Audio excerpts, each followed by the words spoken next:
So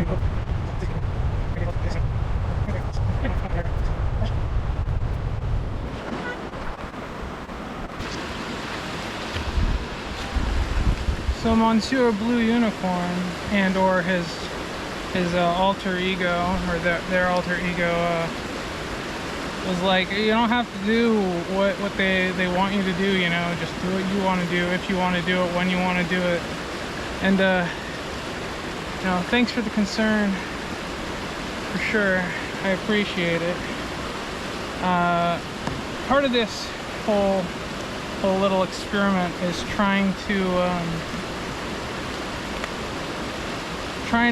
find those moments that were unproductive in some other in other forms, and trying to find a workflow to make it so I can always be on. Yeah, there's a guy who called himself the human content machine, and I don't want to go that far, but you know, I like riding my bike, I like coming out here, I like having a cigarette while I'm out here, and I like thinking about shit and talking about shit. So I may as well think about shit vocally and talk about that shit to a camera, right? It's not that much of a difference to me.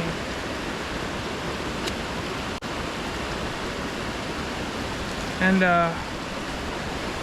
this thing has made a lot quite easy. Yeah. It's like my powers have increased multiple times or something. I don't even bring video to my PC anymore.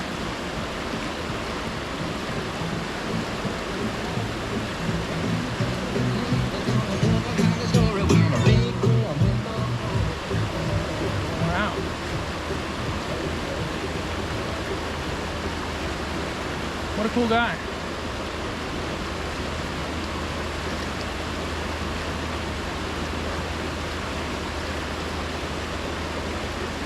What a cool dude.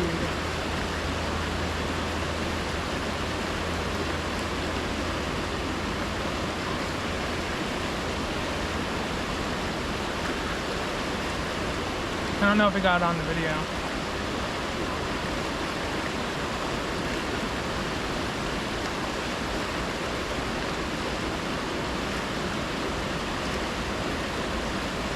Damn, I definitely had something I want to talk to. Now my stream of consciousness just went right out the window.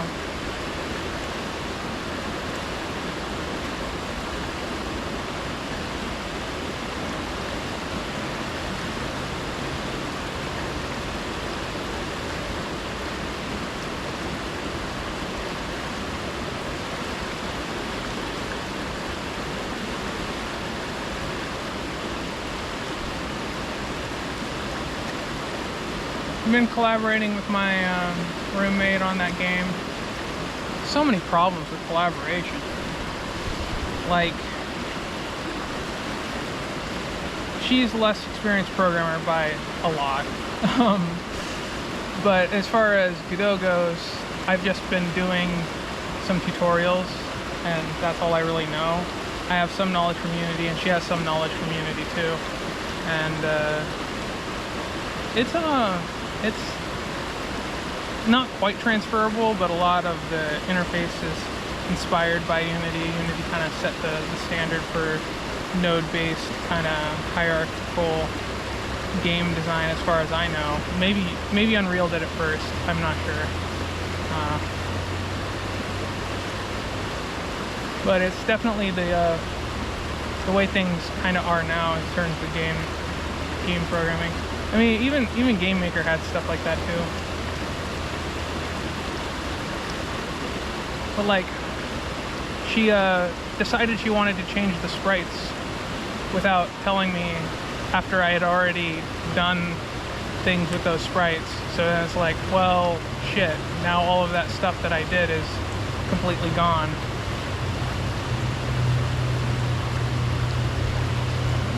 it was almost like the amount of frustration was almost to the point where it's like, I don't know if I want to keep doing this because it's frustrating.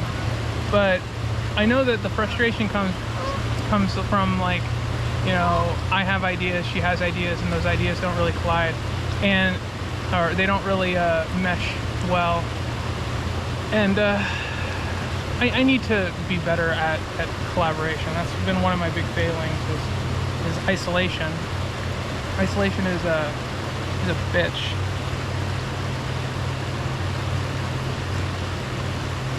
That's also kind of why I reached out to Wendell for what he was talking about, because you know, working, doing stuff as part of a project with someone else is something I don't really have a lot of practice with, and it's pretty low stakes. You know, the worst case scenario is some trolls start following me, but I may and or may not already have trolls, so who cares?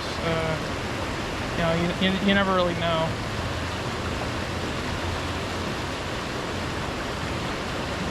You never really know who's who online. I try to be pretty transparent, but I know a lot of people hide behind masks and stuff online, because that's one of the few places where you can still really do that. You know, even if you're wearing a mask in public, doesn't mean you're wearing like a mask, you know.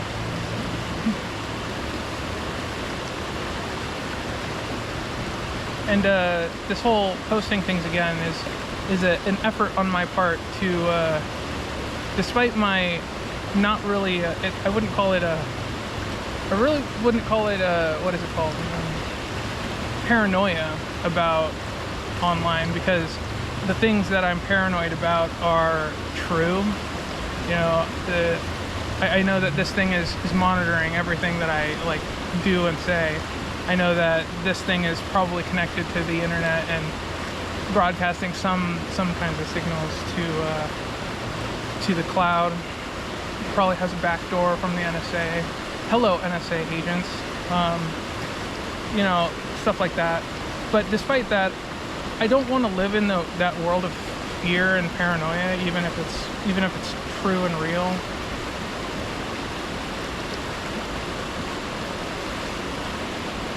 I'd rather hope and trust that despite the problems of today, we will solve them in the future and things will get better. And I want to live in such a way that I'm compatible with that hypothetical future.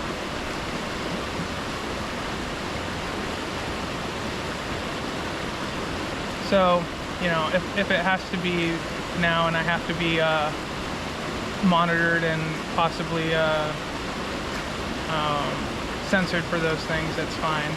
But I don't do anything that's like bad. I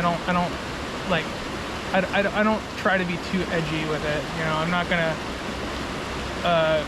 go off spouting white supremacist nonsense, because one, I don't really believe that shit. But more because even if I wanted to do it as a joke, I don't want to, you know, spread that kind of rhetoric. I don't want to be taken Poe's law, you know, for things that I don't really believe.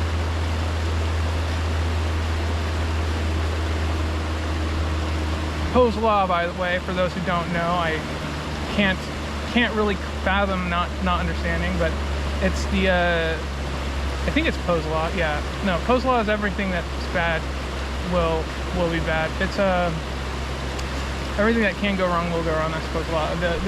The one that's like there's no such thing as sarcasm on the internet, basically, because any satire of some extreme position looks identical to the extreme position itself. Like, no matter how extreme you think it is and how satirical it is, there's always someone who actually will say they believe that and will defend it and think it's real. So, you know, you have to go into it knowing that's the case. What is that called? Can't remember. I thought it was Poe's law, but I don't think it is. Please comment in the comments. I'll probably look it up actually.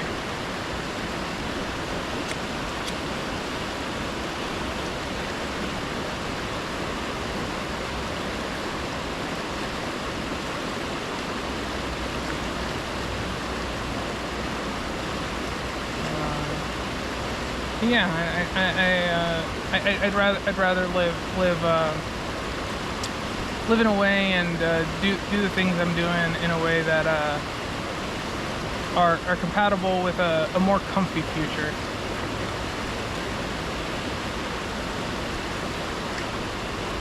You know, where the threat of being doxxed or whatever is not so bad.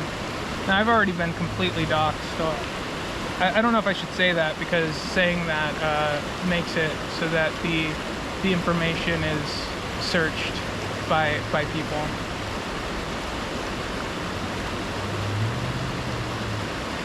And then you know, I also post videos that show exactly where I live, essentially. So, you know, whatever.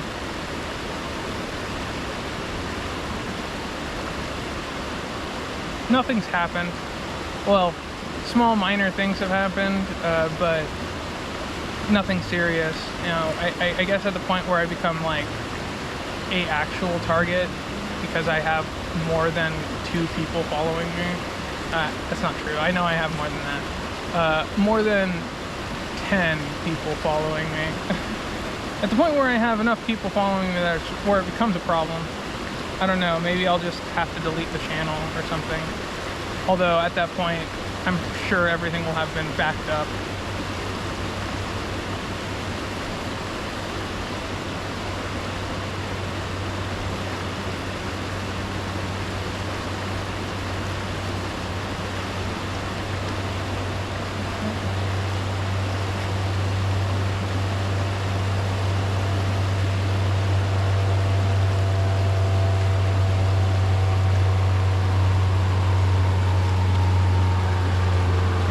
Thing does make it really easy. I used to use InShot for my pre-processing and stuff for videos, but I don't really need to do that anymore to get the kinds of effects that I want to get.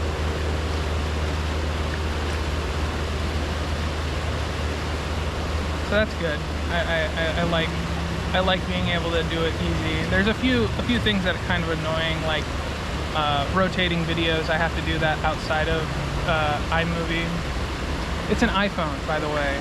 I don't know if you can tell. It's an iPhone. I got it because it has LiDAR. That's basically one reason.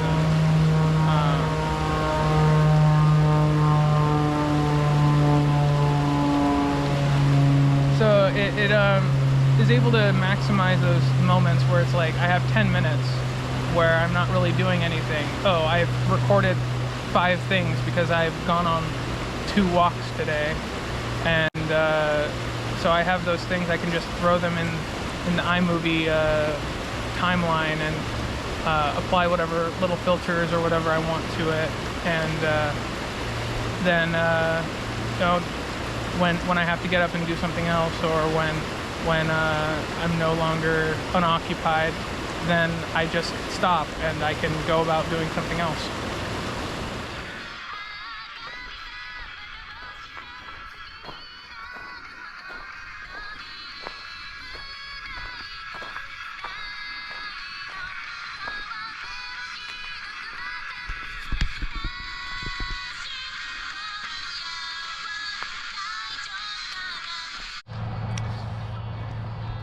Knowing that you know nothing, and knowing that nothing is knowable is a cool place to visit, but it's not a cool place to live. Definitely don't know how anything works though. I've gone down the rabbit hole and lived a whole life trying to understand technology, and got down to the electron level with that, and it all starts breaking down, because everything we know is just models of reality based on what things do, and the vision of humanity is super fucking limited, right? We don't really know, like we think we know, but we don't really know how atoms behaved, 10,000 years ago, right? Like, we think we do. We think things are pretty constant, and we can kind of tell that in the past things were different, but it assumes that certain things have remained constant, like the constants. But we don't really know that. We don't really know that.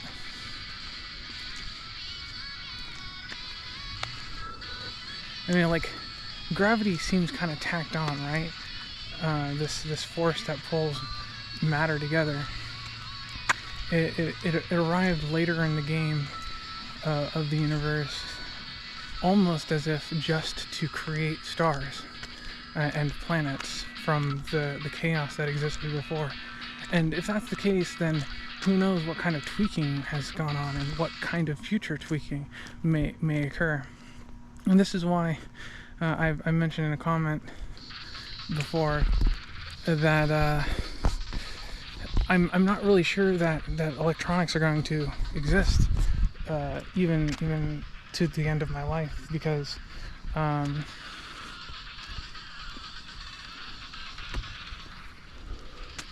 things could change. And electrons could just decide to stop, not like they could decide they don't like 60 hertz and not operate in that way anymore. And if that happened, then most of the global infrastructure would just end. Hell, who knows? Not me. Could be a werebeast, for all I know.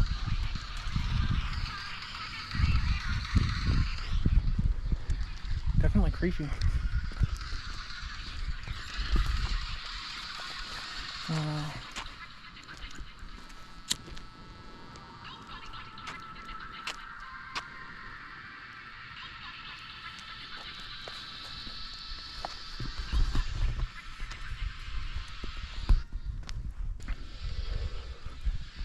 So yeah, like, don't spend your life learning shit like that.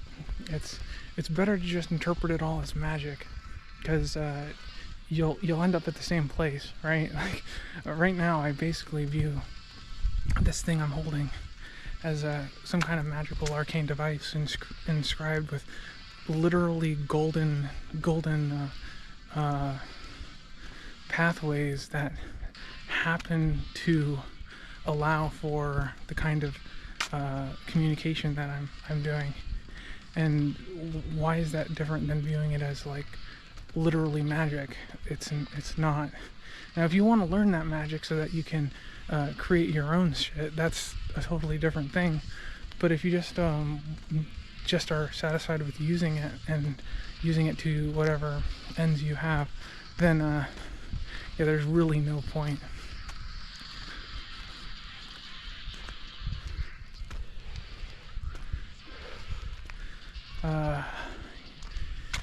But yeah, like I said, it's not really a great place to live, because knowing that you don't know anything is like, well, what's the point of even learning anything? What's the point of doing anything? Because everything I could learn and do is founded on unknowns, and that's where science comes from, right? Is we have these unknown observations about things.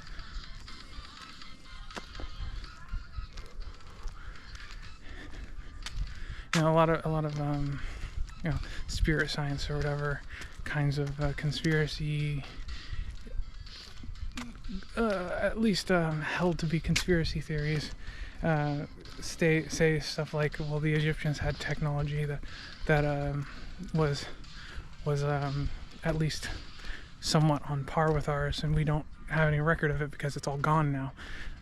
And the magic system that existed then may no longer exist now.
up for too long, and I think I'm on another manic high, and not really wanting to sleep. That's why I'm walking around at 2 a.m.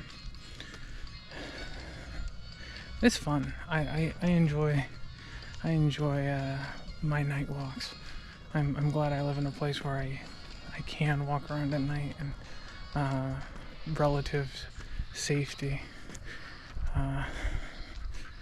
But yeah, there's lots of shit that I'm doing, and right now has been a lot of making video, but also working on game shit and a bit of painting still.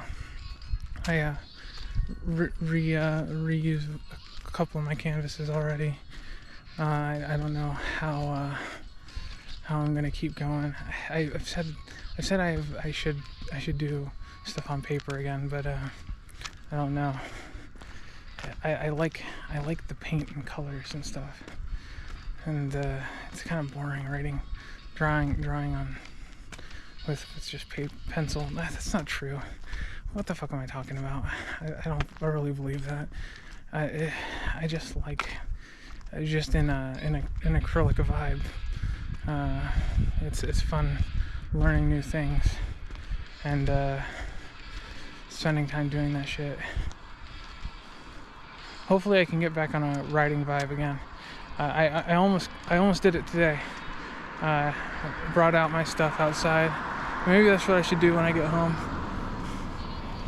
Is pull out my stuff and go write some more shit, because I can't sleep, so I may as well do something.